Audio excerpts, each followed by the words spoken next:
I'm Samantha Collins, 32, and I never thought I'd be standing in my childhood home watching it transform into a battlefield. The annual family reunion was supposed to be a celebration, but the warm summer evening took a horrific turn when my sister Emma's strange behavior culminated in a moment I'll never forget. In front of our entire extended family, Emma stood up, waved a folder of papers, and screamed, "Now I'm the owner of this house. Get out, Sam." The silence that followed was deafening. Looking at her triumphant face, I realized this betrayal had roots deeper than I'd ever imagined. Before I tell you how I responded to my sister's shocking claim, let me know where you're watching from. Hit that subscribe button if you've ever dealt with family drama, and join me as I share how I navigated the most heartbreaking betrayal of my life. Growing up with Emma wasn't always easy. My sister is 2 years older than me, and from my earliest memories, there was always a competitive edge to our relationship.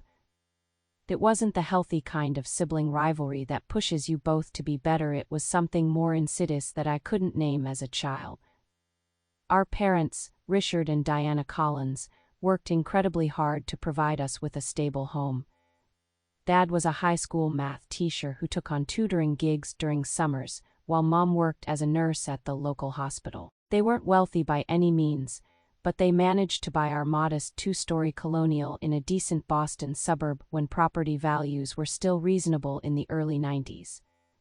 That house wasn't fancy: 3 bedrooms, 1.5 baths, a slightly outdated kitchen with laminate countertops, and a backyard just big enough for the swing set Dad built himself. But it was filled with love and memories.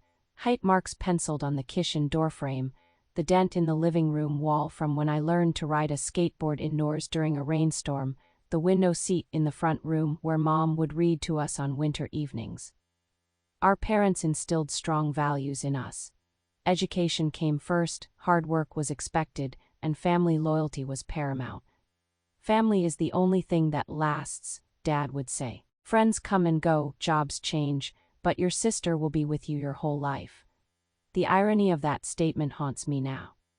The first clear memory I have of Emma's jealousy was when I was 8 and she was 10. I'd made an elaborate solar system model for the science fair, spending weeks painting styrofoam balls and constructing a mechanized orbit system with Dad's help. The night before the fair, I found Emma showing it to her friend, claiming she'd built it. When I confronted her, she burst into tears and told our parents I was being mean. They comforted her while I stood there, speechless. This pattern continued throughout our childhood. When I scored higher on standardized tests, Emma would claim the tests were biased or that her teacher didn't prepare her class properly. When I was accepted to Boston University with a partial scholarship while Emma attended community college, she told extended family that I'd only gotten in because of diversity quotas, despite us both being white. Emma always needed to be the center of our parents' attention. If I was sick, Emma would suddenly develop mysterious symptoms. If I had a dance recital, Emma would have a crisis that required immediate parental intervention. Mom and Dad tried to balance their attention, but Emma was relentless in her demands. As we moved into adulthood, I tried to maintain a cordial relationship with my sister. I attended her wedding to Mark, a quiet accountant who seemed perpetually surprised by Emma's outbursts. I helped them move into their starter home. I sent thoughtful gifts for birthdays and Christmas. But there was always tension simmering beneath the surface. Things changed dramatically when our parents' health began declining 3 years ago.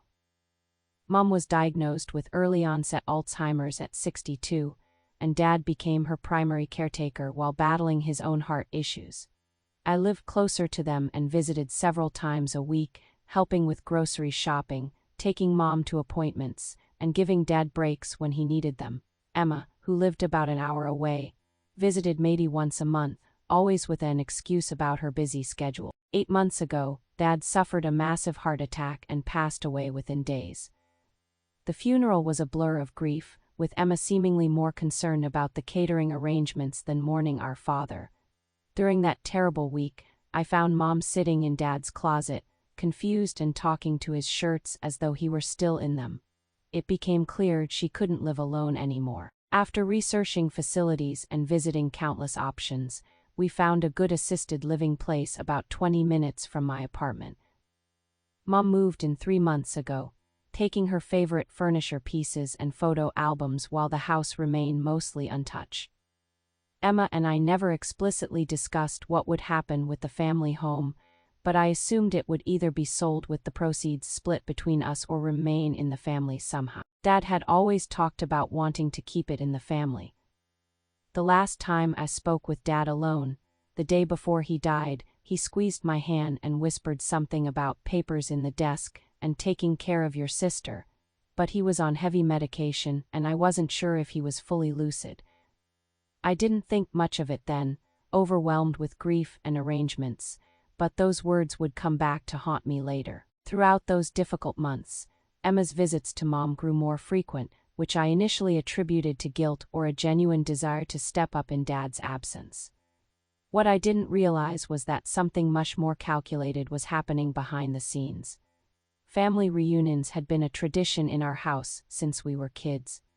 Every summer, relatives would gather in our backyard for barbecues, badminton, and cashing up. After Dad died, I wasn't sure if we should continue the tradition, but Mom had a moment of clarity and said, "Your father would want the family together." That settled it for me.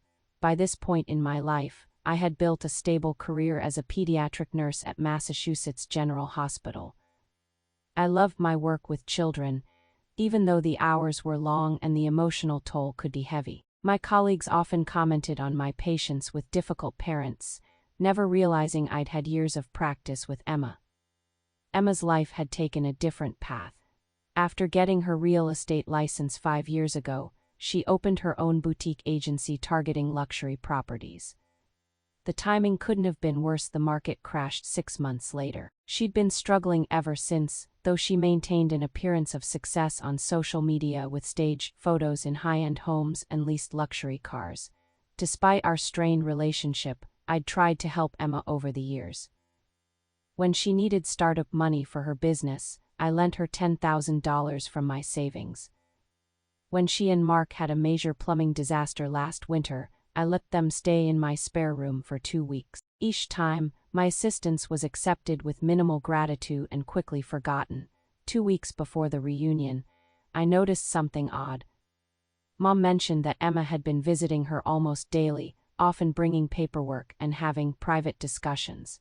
When I asked what they were talking about, Mom looked confused and said something vague about house matters.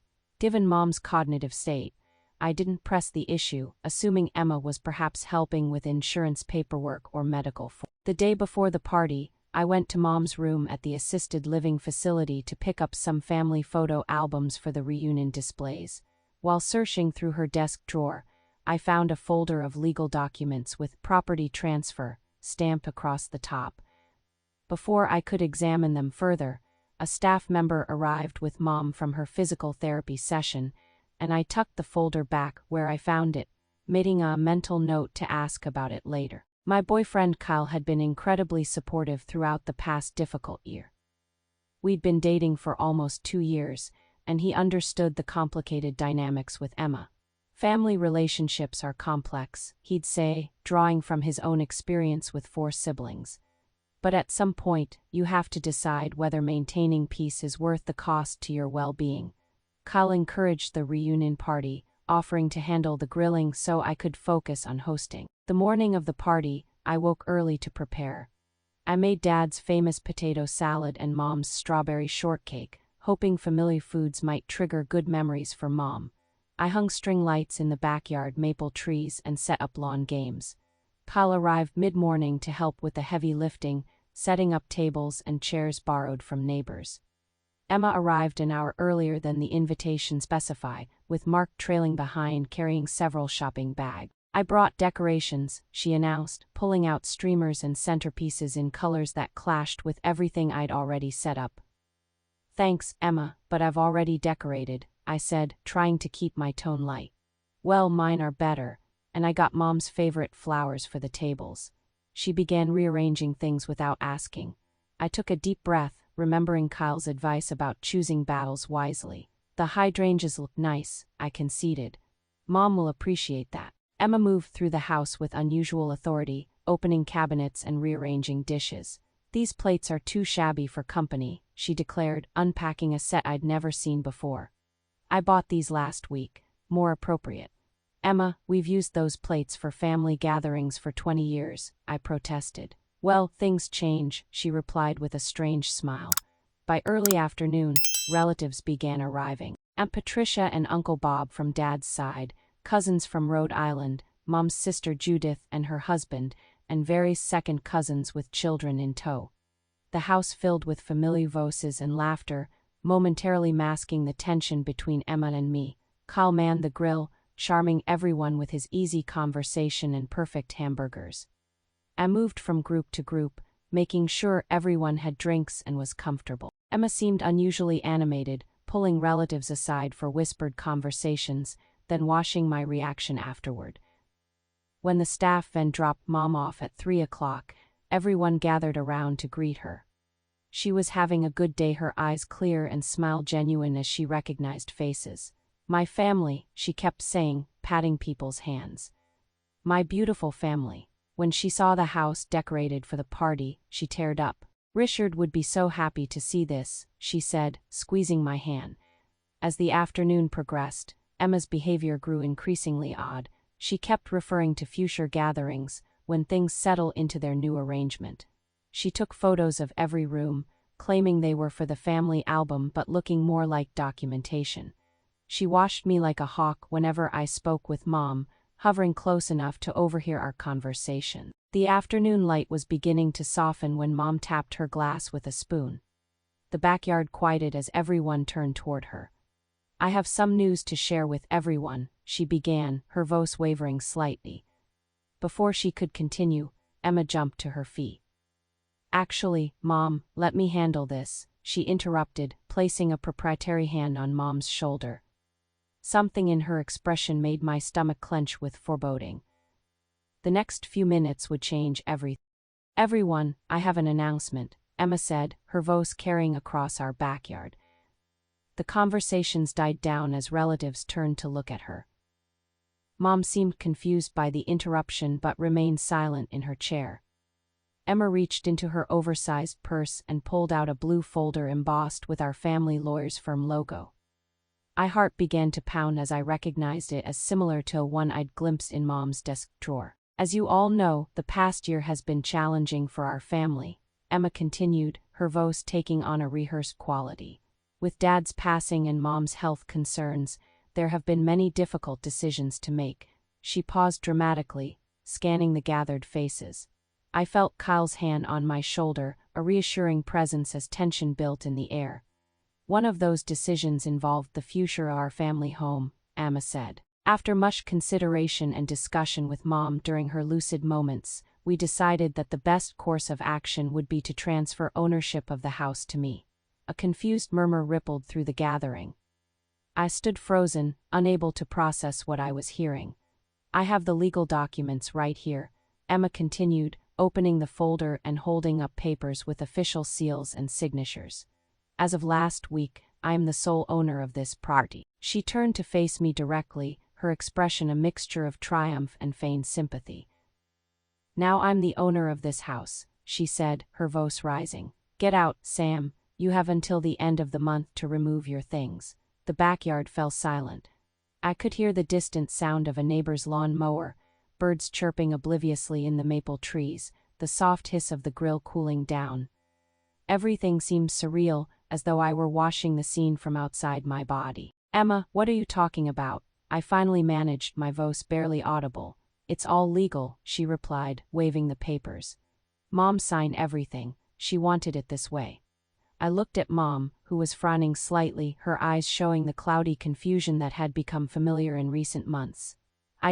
Did I?" she murmured, looking from Emma to me. "Of course you did, Mom," Emma said sharply. "We discussed it many times." Aunt Judith stood up. "Diana, is this what you wanted?" she asked gently. Before Mom could answer, Emma cut in. "Mom isn't always clear about what she's agreed to these days, but she was perfectly lucid when she signed the papers. The lawyer can attest to that."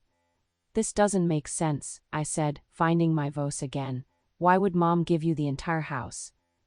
Why wasn't I included in these discussions? Emma's expression hardened. Because you don't deserve it, Sam.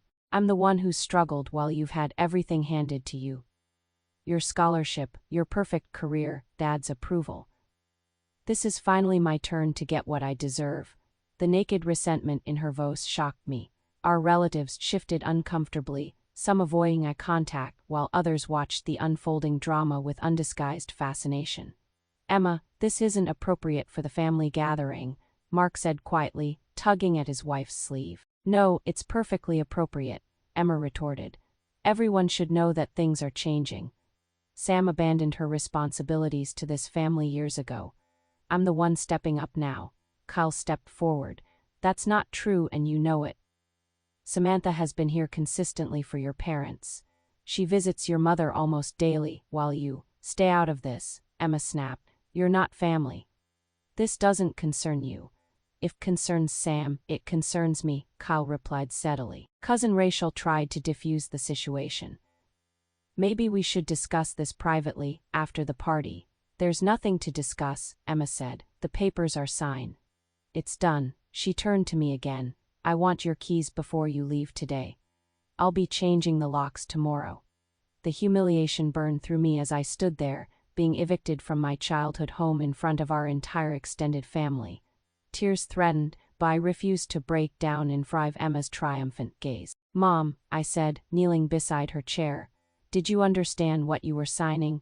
Did you mean to give the entire house to Emma? Mom's eyes filled with tears. I don't. There were so many papers. Emma said it was what your father wanted. Uncle Bob cleared his throat. I find that hard to believe. Richard always spoke about treating you girls equally. Well, clearly he changed his mind, Emma said dismissively. Now, if we could get back to enjoying the party, although I think it's best if Sam leaves now. This is my house, after all. The audacity of her statement snapped something inside me. I'm not going anywhere, I said, standing up. Not until I understand exactly what happened here. What happened is that you lost, Emma hissed, stepping closer. For once in your perfect life, you didn't get what you wanted. Our cousins began gathering their children, mumbling excuses about long drives home. Aunt Patricia whispered something to Uncle Bob, who nodded grimly. Within minutes, the joyful family reunion had dissolved into awkward goodbyes and concerned glances as relatives departed. A few squeezed my arm or whispered encouragement. This doesn't seem right, Sam, Cousin David murmured. Let me know if you need legal advice. When most of the guests had gone, I found Mom sitting alone on the patio swing, looking lost. I'm sorry, she whispered as I sat beside her. I don't remember. Did I do something wrong? No, Mom, I assured her, though my heart was breaking. You didn't do anything wrong. As the sun set on what should have been a celebration of family bonds, I was left with a house full of half-eaten food, abandoned lawn chairs, and the shattering realization that my sister's resentment ran far deeper than I'd ever imagined. After the last relative left, the house fell into an uneasy silence broken only by the sound of Emma and Mark collecting dishes in the kitchen. Kyle stayed by my side, his presence a quiet anchor as waves of shock, betrayal, and grief washed over me. Mom had been taken back to her facility by the staff driver, confused and distressed by the day's events. We need to talk, I said, walking into the kitchen where Emma was loading the dishwasher as if nothing extraordinary had happened. There's nothing to discuss, she replied without looking up. The house is legally mine now. I've been more than generous giving you until the end of the month to move your things. Generous, I repeated incredulously. Emma, this is our family home. Dad and Mom meant it for both of us. That's not what the papers say, she sang out, a note of childish triumph in her voice. Mark looked uncomfortable, focusing intently on wrapping leftovers. Emma, maybe we should at least explain the situation more clearly to your sister, he suggested quietly. Emma slammed a plate into the dishwasher rack. Fine. You want an explanation. Here it is. I've spent my entire life in your shadow, Sam. Why can't you be more like your sister? Look how well Samantha is doing. If only you applied yourself like Sam does every birthday, every Christmas, every family dinner. I was always compared to you and found wanting. That's not true, I protested. Mom and Dad were proud of both of us. Bullshit. Emma's voice rose sharply. Dad left you his washes, his books, his stupid coin collection, all the things that mattered to him. What did I get? Mom's costume, jewelry, and kitchen gadgets. Those divisions were random, Emma. We didn't even go through everything properly after the funeral because we were both grieving. And then there's Mom, she continued as if I hadn't spoken. Always asking about you, even on days when she can't remember my name. Is Samantha coming today? I'd Samantha call. It's always been the Samantha show. Kyle cleared his throat. I think there's a lot of built-up resentment here that. I told you to stay out of this, Emma snapped. This is between me and my sister. I placed my hand on Kyle's arm. It's okay, I told him softly before turning back to Emma. What exactly did Dad say to you about the house? A flicker of something uncertainty crossed Emma's face before she composed herself. He told me that I deserved compensation for all I'd been through. That the house should come to me. Her words triggered a memory, Dad's last coherent day in the hospital, his hand gripping mine as he whispered about papers in his desk. I'd been too overwhelmed to investigate, but now I wondered what documents he'd been referring to. That doesn't sound like Dad, I said carefully. And what about Mom? She's confused most days. Did she really understand what she was signing? Emma's face hardened. The lawyer deemed her competent. It's done, Sam, accept it. I left the kitchen without another word, climbing the stairs to my old bedroom. It remained largely as I'd left it for college, light blue walls, bookshelf crammed with dog-ear paperbacks, bulletin board with faded concert tickets and photos. I sat on the edge of my bed, trying to process the day's events. Kyle found me there and later, staring at an old family photo, Mom, Dad, Emma, and me at the beach, all smiling, Emma's arm around my shoulders in a rare moment of sisterly affection. Your sister and Mark left, he said, sitting beside me. Emma said she'll be back tomorrow to supervise as you pack up your things. I couldn't sleep that night. Kyle offered to stay, but I needed solitude to process my thoughts. I moved from room to room in the darkened house, touching familiar objects, remembering. The grandfather clock in the hallway that Dad refurbished. The kitchen table where we'd done homework and played board games. Mom's reading chair by the living room window. Around 2 a.m., I found myself in Dad's home office, a small converted sunroom at the back of the house. His presence still lingered here, the faint smell of his pipe tobacco, a worn leather chair, books on mathematics and history lining the shelves. I sat at his desk, running my fingers over the polished wood surface. Almost unconsciously, I opened the top right drawer where he kept important documents. Most had been removed when we dealt with the immediate aftermath of his death, but a few folders remained. At the very back, I found a sealed envelope with my name written in Dad's precise handwriting. Inside was a letter dated 3 weeks before his death. Asterisk, my dearest Samantha, asterisk, if you're reading this, I'm no longer with you. There are things I need to tell you that I may not have the strength to say in person, asterisk, your mother's condition is worse than we've admitted to anyone. The doctors say the cognitive decline will accelerate rapidly. I've made arrangements for her care, but I'm worried about what will happen after I'm gone, asterisk, Emma has always struggled with jealousy and insecurity. I fear I contributed to this by comparing you two as children. While you flourished under pressure, Emma crumbled. Different temperaments, different needs, a father's lesson learned too late, asterisk, I've left specific instructions with Mr. Hoffman about the house and other assets. Everything is to be divided equally between you and your sister, with provisions for your mother's care coming first. The house should either be sold with proceeds split, or kept in the family with joint ownership, decided mutually, asterisk, please watch over your sister. She may lash out when I'm gone. Her business is failing, though she won't admit it. She and Mark are in significant debt. I've tried to help, but she refuses what she calls charity. Asterisk, most importantly, be vigilant about your mother's vulnerability. Emma has already approached her about financial matters when your mother was confused. I've spoken with Mr. Hoffman about safeguards, but I worry, asterisk, you have always been the stronger one, Sam. Not because you're smarter or more capable than your sister, but because you've never needed to prove yourself at someone else's expense. That strength will be needed in the days ahead. Asterisk, all my love, asterisk, Dad, The letter fell from my trembling hands. Dawn was breaking as I finally understood the full extent of Emma's manipulation.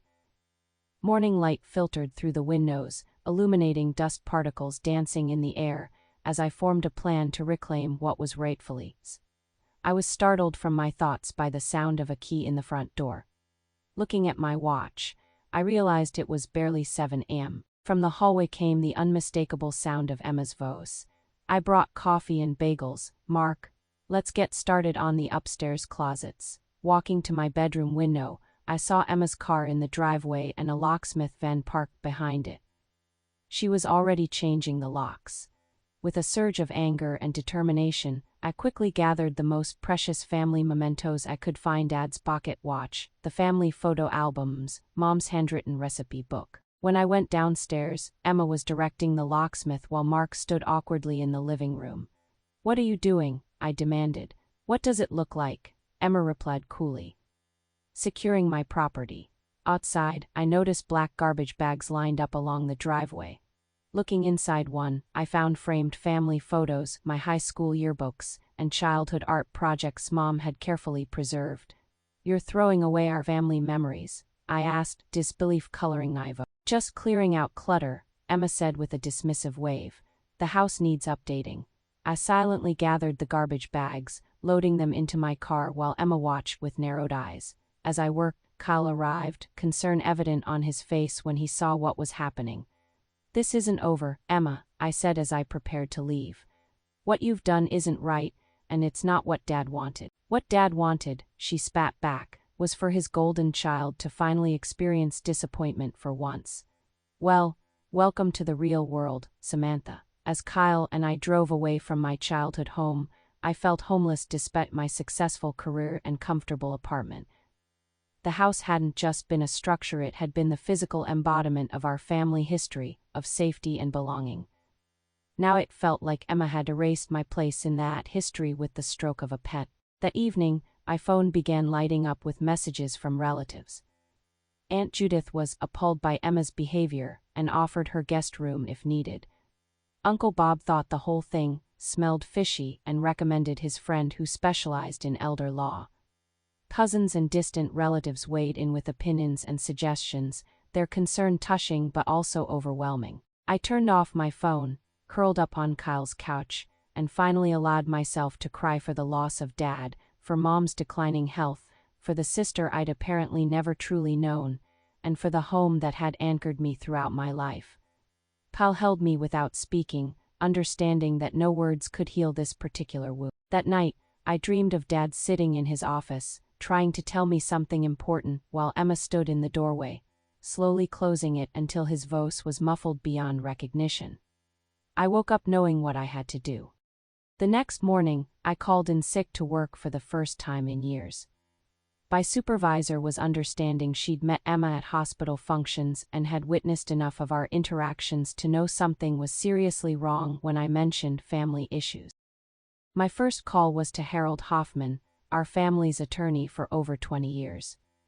His secretary initially said he couldn't see me for 2 weeks, but when I mentioned the house transfer and Mom's cognitive state, she squeezed me in that afternoon. Harold's office remained unchanged since my childhood visits: wood-paneled walls, leather-bound law books, and the faint smell of pipe tobacco that reminded me painfully of Dad. Harold himself had aged, his hair now completely white, but his sharp blue eyes were as alert as ever. "I was wondering when you'd come in," he said after we exchanged greetings. "I've been concerned about certain recent transactions." "You mean the transfer of our family home to Emma?" I said, getting straight to the point. Harold leaned back in his chair, steepling his fingers. "I should clarify that I did not handle that transaction. That was done by Jeffrey Parker, a newer attorney in town." "But you're our family lawyer," I said, confusion adding to my distress. "You've handled everything for my parents for decades." "Precisely why I found it odd when Emma informed me that your mother had chosen to work with Parker on this particular matter," Harold replied. "I called your mother to confirm, but the conversation was concerning. She seemed disoriented and kept referring to your father as if he were still alive." "Dad left me a letter," I said, placing the envelope on his desk. He mentioned specific instructions about the house and Mom's care. Harold read the letter carefully, his frown deepening. This aligns with the will Richard and I prepared before his death. The house and all major assets were to be divided equally between you and Emma, with provisions for Diana's caretaking precedence. So how did Emma get the house transferred solely to her name? That, Harold said gravely, is what we need to investigate. If Diana signed those papers during a period of cognitive impairment, and if Emma exerted undue influence, we may be looking at a case of elder abuse. The word abuse hit me like a physical blow. Could Emma really have gone that far? What do we do now? I asked. First, we need to obtain your mother's medical records documenting her cognitive state. Then we need to examine exactly when and how this transfer occurred. I'll file an emergency petition to freeze any further property transactions until we sort this out. Over the next 2 weeks, I became a detective in my own family drama. Kyle used his days off to help me, saying his experience as an ER nurse had taught him to stay calm in crises. Together, we built our case methodically. We discovered that Emma had taken Mom to 3 different doctors until she found one who would provide a letter stating Mom was oriented and competent on the specific date needed for the property transfer. This doctor had seen Mom exactly once, for 15 minutes, with Emma present the entire time. The assisted living facility staff proved to be valuable allies. Mom's primary caregiver, Lucia, kept detailed notes about residents' cognitive status and visitors. Her records showed that in the weeks leading up to the property transfer, Emma visited almost daily, often bringing documents for Mom to sign, and deliberately scheduling these visits during shifts when Lucia was off duty. Your mother was very confused during that period, Lucia told me privately. One day she thought I was her sister, the next day she couldn't remember how to use a fork. There's no way she understood legal documents. When I mentioned this to Harold, he nodded grimly. That's consistent with the medical records we've obtained. The cognitive assessment from her neurologist 3 days before the property transfer showed significant impairment in decision-making capacity. The most damning evidence came from an unexpected source. Dad had kept a small safe deposit box at our local bank. After finding the key in his desk and presenting the death certificate, I discovered it contained his actual, final will dated just 2 weeks before his death and properly witnessed by Harold and his assistant. The will explicitly stated, "The family home shall remain jointly owned by my daughters, Samantha and Emma Collins, with neither having the authority to sell or transfer ownership without the other's written consent. Should they decide to sell the property, proceeds shall be divided equally between them after provisions for Diana's care have been satisfied." This is clear evidence of your father's intentions, Harold said when I showed him the will. Combined with the documentation of your mother's cognitive state and the irregular way the transfer was handled, we have a strong case. Meanwhile, Emma had moved into the family home with Mark, changing locks, repainting rooms, and discarding furniture that had been in our family for generations. She refused my calls and responded to texts only with variations of "talk to my lawyer." When I tried to visit Mom at the assisted living facility, I discovered Emma had instructed the staff not to allow me unsupervised visits. Fortunately, the facility director, concerned about the family conflict affecting a vulnerable resident, overrode this request. During one visit, Mom had a moment of clarity that broke my heart. Emma took me to a man's office, she said, clutching my hand. She said I needed to sign papers so she could help me, that you were too busy with your job to care for me properly. I didn't understand the papers, Samantha. Did I do something wrong? No, Mom, I assured her, blinking back tears. You didn't do anything wrong. As we built our case, Emma's desperation became increasingly evident. Harold discovered that her real estate business was not just struggling, it was essentially bankrupt. She and Mark had second mortgages on their home, maxed out credit cards, and a tax lien. The family home, free and clear of any mortgage after Dad paid it off years ago, represented their financial salvation if they could sell it. My phone dinged with a text from Emma just as I was leaving Harold's office after reviewing our legal strategy. You've always been Dad's favorite. Always gotten everything you wanted. Not this time. Back off or I'll make sure Mom never sees you again." The naked hostility in her message reinforced my determination. This wasn't just about a house anymore, it was about protecting Mom from someone who would exploit her vulnerability, even if that someone was my own sister. After 3 weeks of investigation and legal preparation, Harold advised that we were ready to move forward. "We have 2 options," he explained. "We can file a lawsuit immediately, which would likely result in a lengthy, expensive court battle that would devastate what's left of your family relationships. Or we can attempt mediation first." "What would mediation involve?" I asked. "A formal meeting with Emma, her attorney, you, me, and a neutral third party. We present our evidence and attempt to negotiate a resolution before going to court. Given the strength of our case, it might convince Emma to settle." I thought of Mom, confused and caught in the middle of this painful conflict. "Let's try mediation first," I decided. Kyle helped me prepare emotionally for the meeting. "Remember, Emma's actions come from a place of insecurity and fear," he said as we took a calming walk the evening before. "That doesn't excuse what she did, but understanding it might help you stay centered tomorrow."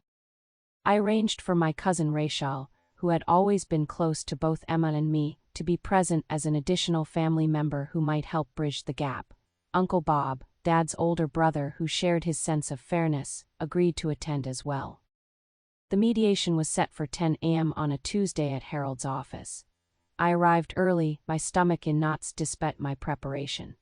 Emma and Mark arrived precisely on time, accompanied by Jeffrey Parker, the attorney who had handled the questionable property transfer. Emma wouldn't meet my eye. The mediator, a former judge named Caroline Weber, established ground rules. No interrupting, no personal attacks, evidence-based discussion only. Harold presented our case first, methodically laying out the documentation of Mom's cognitive impairment, the contradictions between the property transfer and Dad's valid will, and the suspicious circumstances surrounding the transaction. As Emma listened, her expression shifted from defiance to uncertainty. When Harold played a video deposition from Lucia describing Mom's confusion during the period when she signed the papers, Emma's face paled.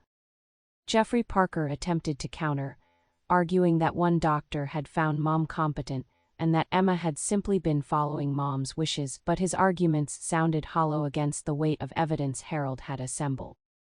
The turning point came when Uncle Bob spoke up during a break in the formal proceedings. "Emma," he said gently, "your father talked to me often about his wishes for you girls.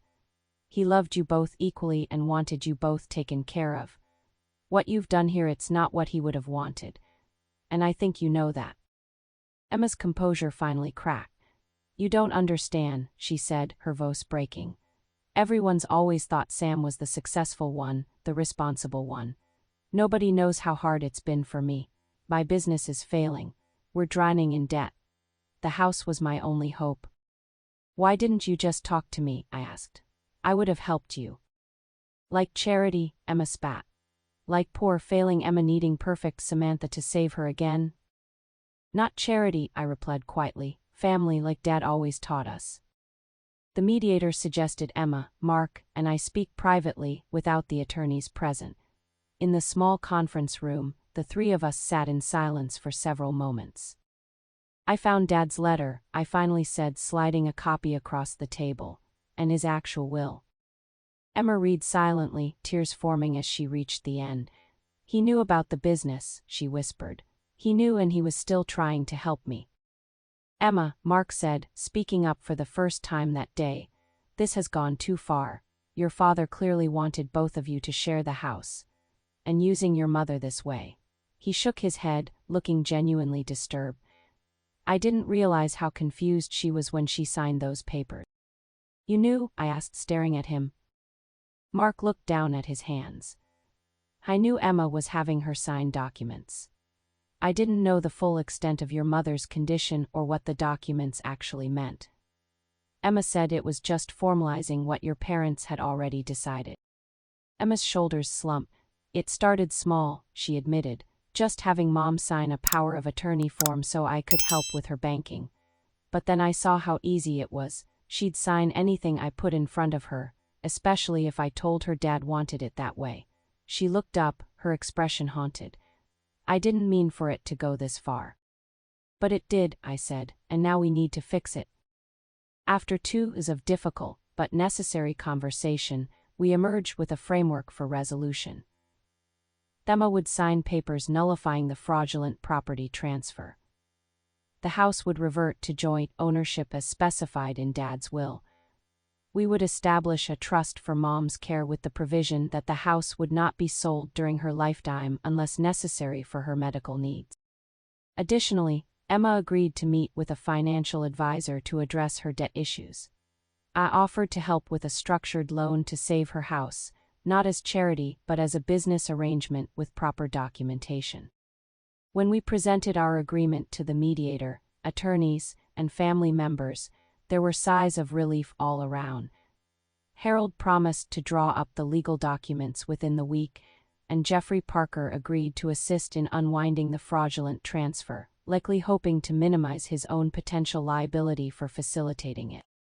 As we prepared to leave, Emma hesitated, then said, "Mom should come home for a visit to the family house. It might help her to see familiar surroundings." It was a small olive branch, but I recognized it for what it was. "I think that's a wonderful idea," I replied. Outside the office building, as everyone else walked ahead to their cars, Emma and I found ourselves momentarily alone. "I'm sorry," she said simply. "I don't expect you to forgive me right away, maybe not ever, but I am sorry. It's going to take time, I acknowledge. But we're still sisters, we're still family." As I drove home that evening, I felt the weight of the past month begin to lift.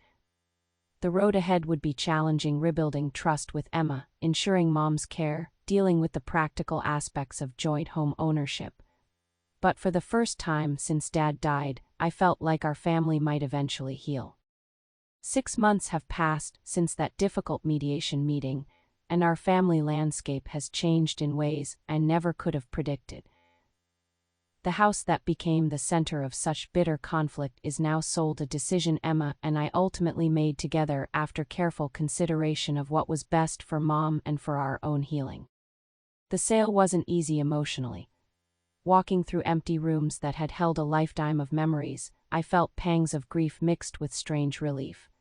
We held a private goodbye ceremony the day before closing, just Emma, Mark, Kyle, and me. We walked through each room, sharing memories, some that made us laugh, others that brought tears. In Dad's office, Emma surprised me by revealing a secret compartment in his desk where he'd kept small treasures, including the first Father's Day cards we'd each made him. "He showed me this once," she said quietly. "He kept both our cards together all these years." The proceeds from the sale were divided exactly as Dad's will specified, half to each of us after setting aside a significant portion for Mom's continuing care.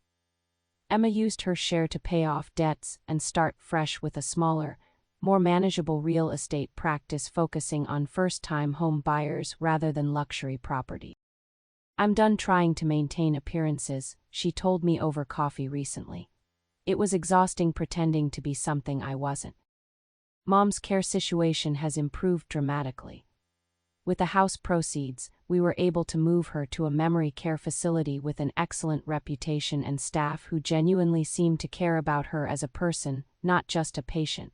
She has good days and bad days, but she seems more settled now, especially since Emma and I coordinate our visits and sometimes even visit together. The most surprising development has been the tentative reconciliation between Emma and me. It didn't happen overnight, and there were setbacks along the way. The first family dinner we attempted ended with Emma storming out after a perceived slight. But we kept trying, setting clear boundaries and sometimes involving a family therapist to help navigate particularly difficult conversations. Emma started seeing her own therapist as well, working through the deep-seated insecurity and competitive feelings that had driven her actions. "I've been angry for so long, I forgot how to be anything else," she admitted during one of our more honest conversations. "I was so focused on what you had that I thought I deserved, I couldn't see what I already had." My relationship with Kyle has grown stronger through this ordeal. He stood by me without trying to take over or tell me what to do, offering support while respecting that these were my family issues to resolve. 3 months ago, he proposed, and we're planning a small wedding next spring. I've learned hard lessons about family dynamics and inherited patterns. Looking back, I can see how Mom and Dad, despite their good intentions, sometimes fostered competition between Emma and me. Dad's tendency to publicly praise academic achievements naturally favored my strengths, while Mom's focus on social graces aligned more with Emma's. Neither was wrong individually, but the pattern created an unspoken hierarchy that festered for years. The experience has also taught me about the power of clear boundaries. I now understand that loving someone doesn't mean allowing harmful behavior.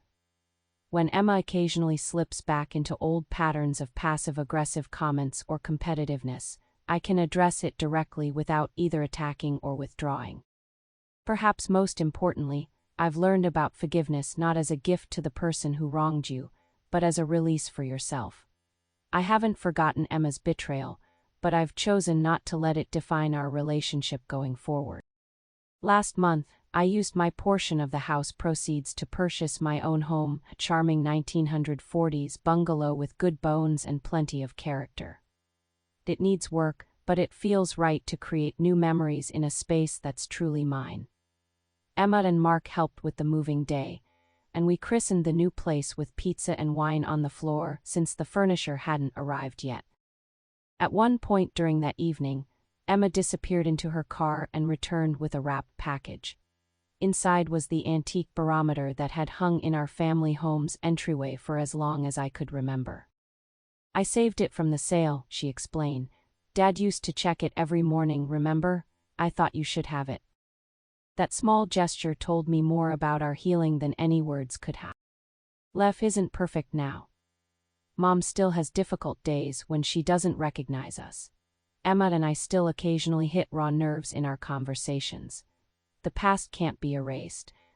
But we're building something new from the broken pieces of what came before, and there's beauty in that process. If there's one thing I would share from this painful journey, it's that family healing requires truth as its foundation. No lasting reconciliation can be built on denial or pretense. The path to healing begins with acknowledging the wound, especially when someone you love caused it. And now I want to hear from you. Have you ever experienced a family betrayal that seemed impossible to overcome? How did you navigate that difficult terrain? Drop a comment below to share your story. Your insights might help someone else struggling with similar challenges.